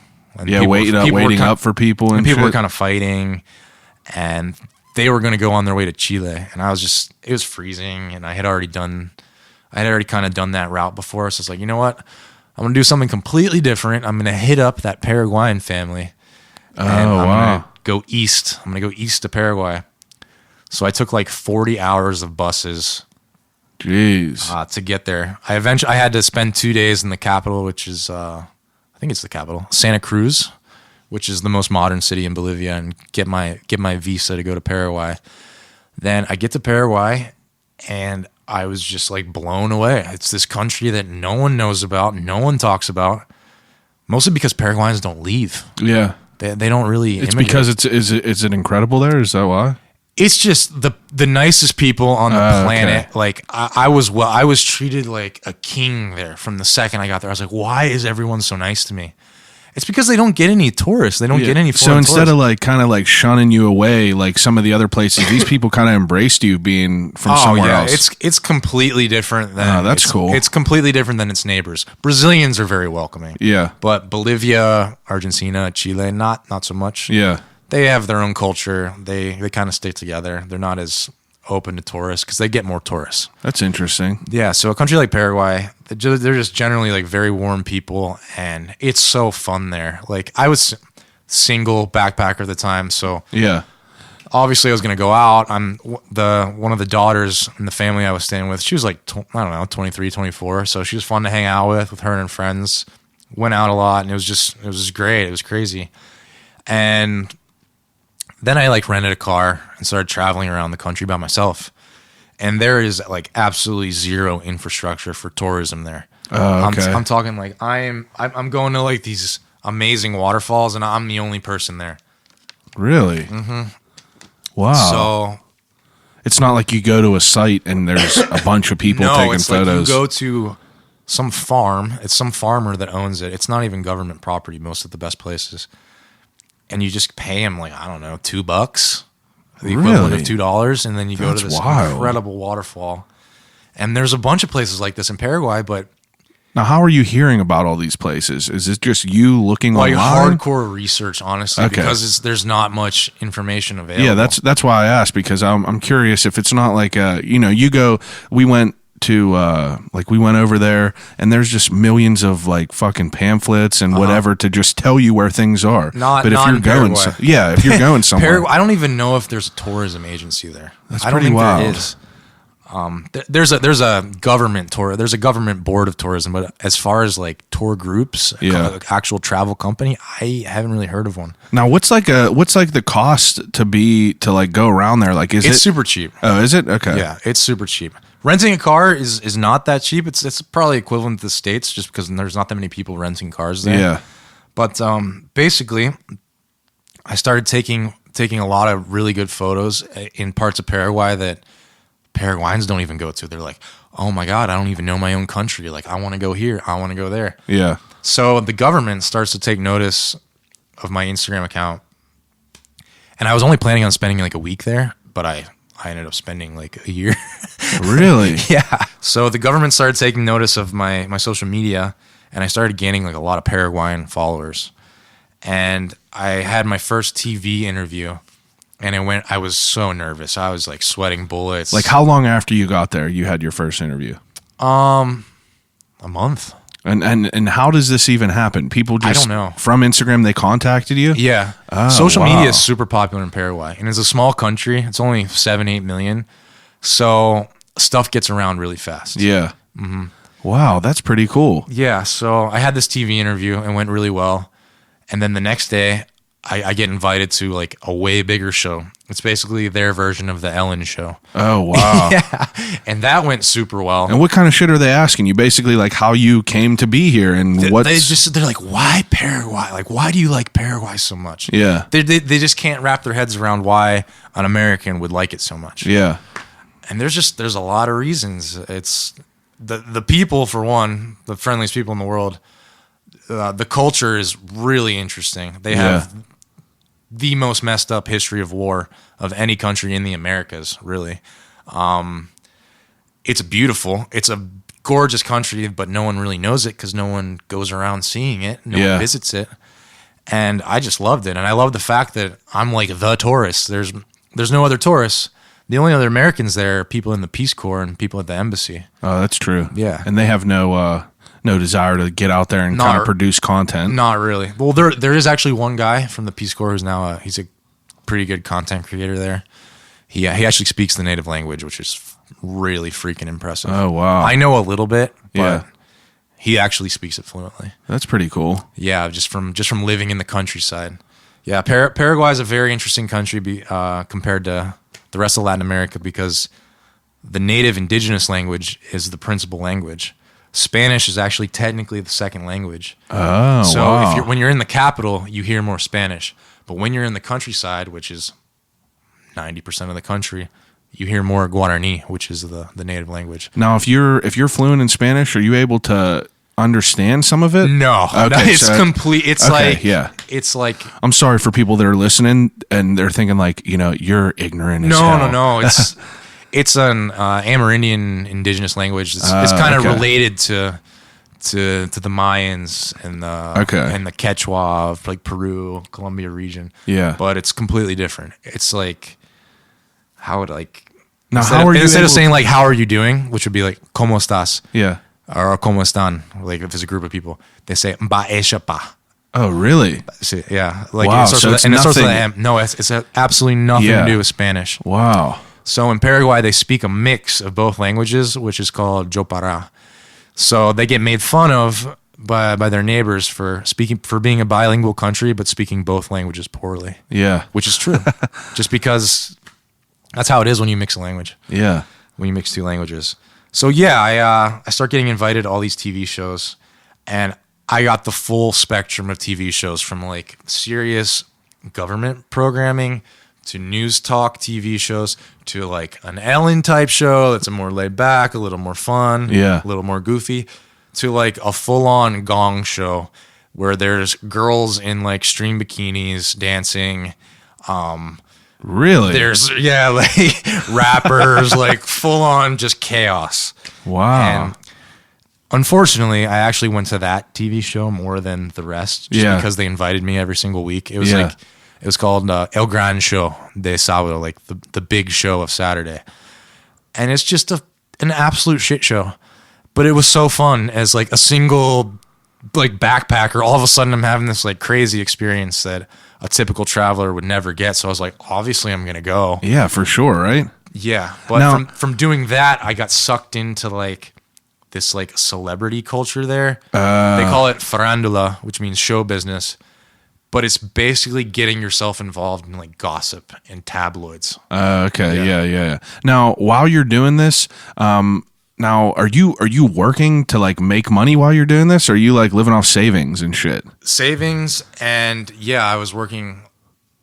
Like I had a few sponsored gigs that I was working on that Pan American Highway trip. Okay, yeah. So but, like pretty poor at the time, yeah. Okay. But yeah, from this like sudden fame that I got in Paraguay, I started to get sponsorship deals. Yeah, that's what I figured. Fairly easily.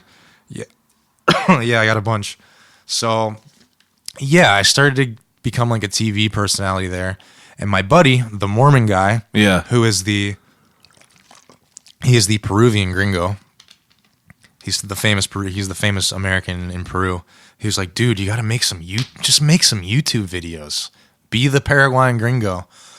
I had never had any interest in quote unquote being a YouTuber. Yeah. I think it's mostly so stupid.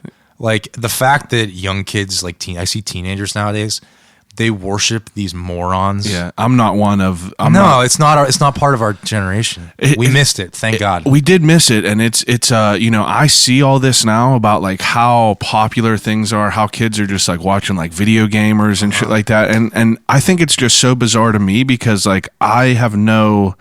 I guess like I do have kind of a desire because like I watch like the Joe Rogan shit and like I enjoy that, but like to have just like the everyday people, it doesn't really like, it's not something that like tickles my fancy. You know what I mean? Like I don't really understand it. It's kind of bizarre to me.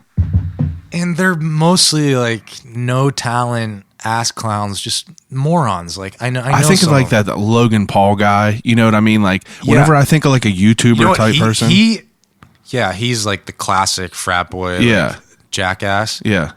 But he's like low key smart because he turned it into a mega business. Oh yeah, he's a genius. He is, but it's just like his videos. Whenever people were just obnoxious. Yeah. That's what I get from it. And the problem is that a lot of YouTubers are just trying to copy his format. Yeah. Like I guess I don't know how many Logan Pauls can there be. And the whole watching people play video games thing, I just can never understand. Yeah, me either. I'm not a video game guy. It blows my mind that people are interested in listening to what I have to say in a video, especially if it's in Spanish. Yeah, it's wild. Yeah, it's bizarre. Because your videos get, what do you have, 30,000 subscribers on YouTube? On YouTube, I think I have like 38, but my Facebook is way bigger. Oh, okay. Facebook's like 150,000, some thousand. Oh, Jesus. Yeah. That's wild. Yeah, so YouTube, I'm like completely ignorant to. I don't understand it. I don't really know how to grow following on it. Did you have any sort of like background in editing or? No. Okay. Unfortunately, completely self-taught from watching YouTube tutorials.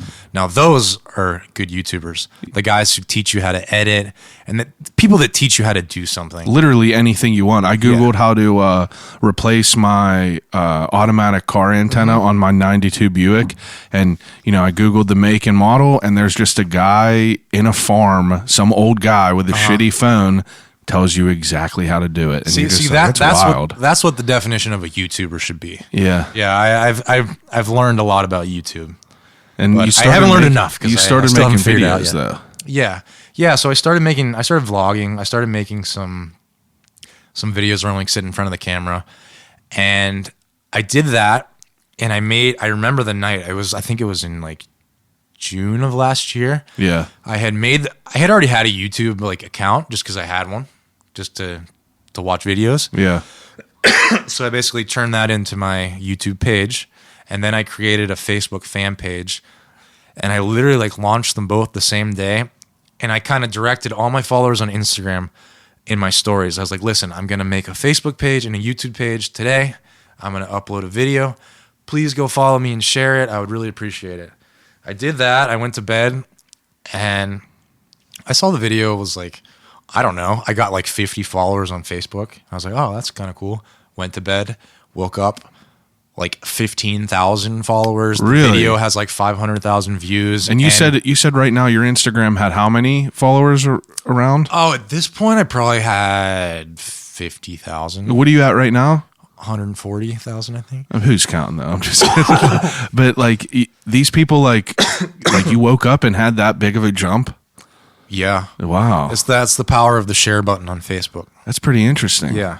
So this video, it was a video compilation I did of me speaking in the native language in Guarani. So I would make these little 15-second clips on Instagram just for the stories. It would be like the Guarani word of the day. Yeah. So I was trying to learn the language, and I would try to make it funny. I was living with two absolute goofballs, like in a house that is now turned into a bar. Yeah. Like hilarious dudes, and they would teach me stuff, and then we would do like kind of mini skits. And these are native guys? Yeah. Okay. And we do like these mini skits, literally 15-second skits, max 30, learning a word or phrase. And sometimes it would be like something like, one in Guarani is "Eke dereve quape," which means like go fist yourself. So like, we had a funny video about that where like because Paraguay was playing the U.S. that day in a friendly soccer match. Yeah. Meaningless game, but he said something about me being a stupid gringo, and then I said that to him, and then like his face just like changed. He was a good actor. He's actually a real actor. But yeah, so I made a a YouTube compilation of all those little 15, 30-second clips. It's probably like 7 minutes long, and that just went super viral. Really? Yeah.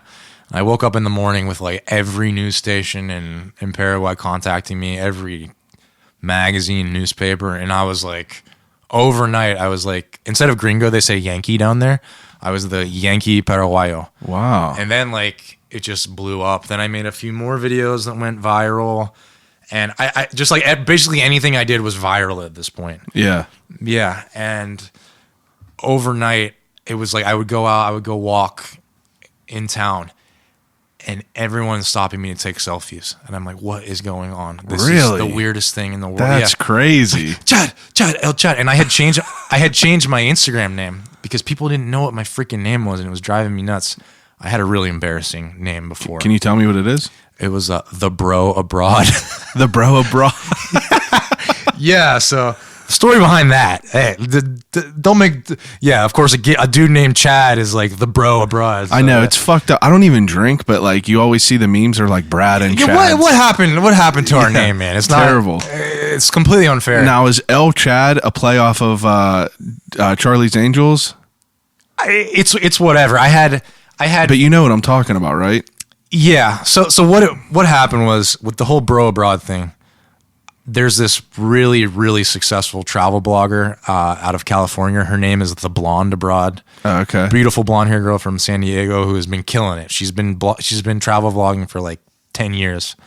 I was like, oh, maybe she could have a male counterpart. Yeah. It worked a little bit. Yeah. I was like, but it didn't blow up like I thought it would. Yeah, in the long run. And in Latin America, no one knows how to pronounce it. They're like, oh, you're te proprad. No, that's not it at all. Like, oh my God, like no one knows what this name means, and Yeah. no one knows what my actual name is. So I was like, I gotta figure out something that has my name in it. So I had a whole list of names, and all of them were taken. That's the hardest thing to come up with. Oh is the my names. God, I'm talking like 50 names. Something organic that is not used by other people No. that still is easily to establish. It took had a me lot- years to try to find this name. Yeah, I had a lot of names with the word like America in it. But yeah, and all of them were taken, or you had to buy them, or you couldn't get in contact with them. So yeah, I got in contact with this girl. Her name was Lauren Chadwick in Atlanta, and of course she worked in social media. So she charged me like $400 for the handles on all platforms. El Chad. L Chad, yeah. Now- So just put L, the, in front of my name. The Chad. Do you know? Did you ever see Charlie's Angels? Yeah, the movie? the Tom Green. Yeah, he goes the Chad. The Chad was awesome, and Yeah. I thought that might have been what it was. But I was actually thinking more like El Chapo, okay. the drug lord from Yeah. Mexico. That I makes think sense. I think people think more of That's that. a good name though. It's nice. It's short. It's like it's to the point. Yeah. You know, El Chad. I got a lot of flack for it from the Latinos though, because down there, if you put L in front of your name, you're like trash. You're like a criminal. Oh, really? So like the meme names, like the Chads and the Brads in the Latin American world of memes are Brian and Kevin. Brian spelled Brayyan, El Brian y El Kevin. Wow. They're the guys who ride around on motorcycles and just rob people with the gunpoint and have like fucking Brian and Kevin's. face tattoos. Yeah. Brian's and Kevin's in the States. There's probably some listening. Yeah. Just know, like, next time you see a Chad or Brad meme, you're a meme in a different part of the world. Yeah. So, Brian and Kevin. That's funny.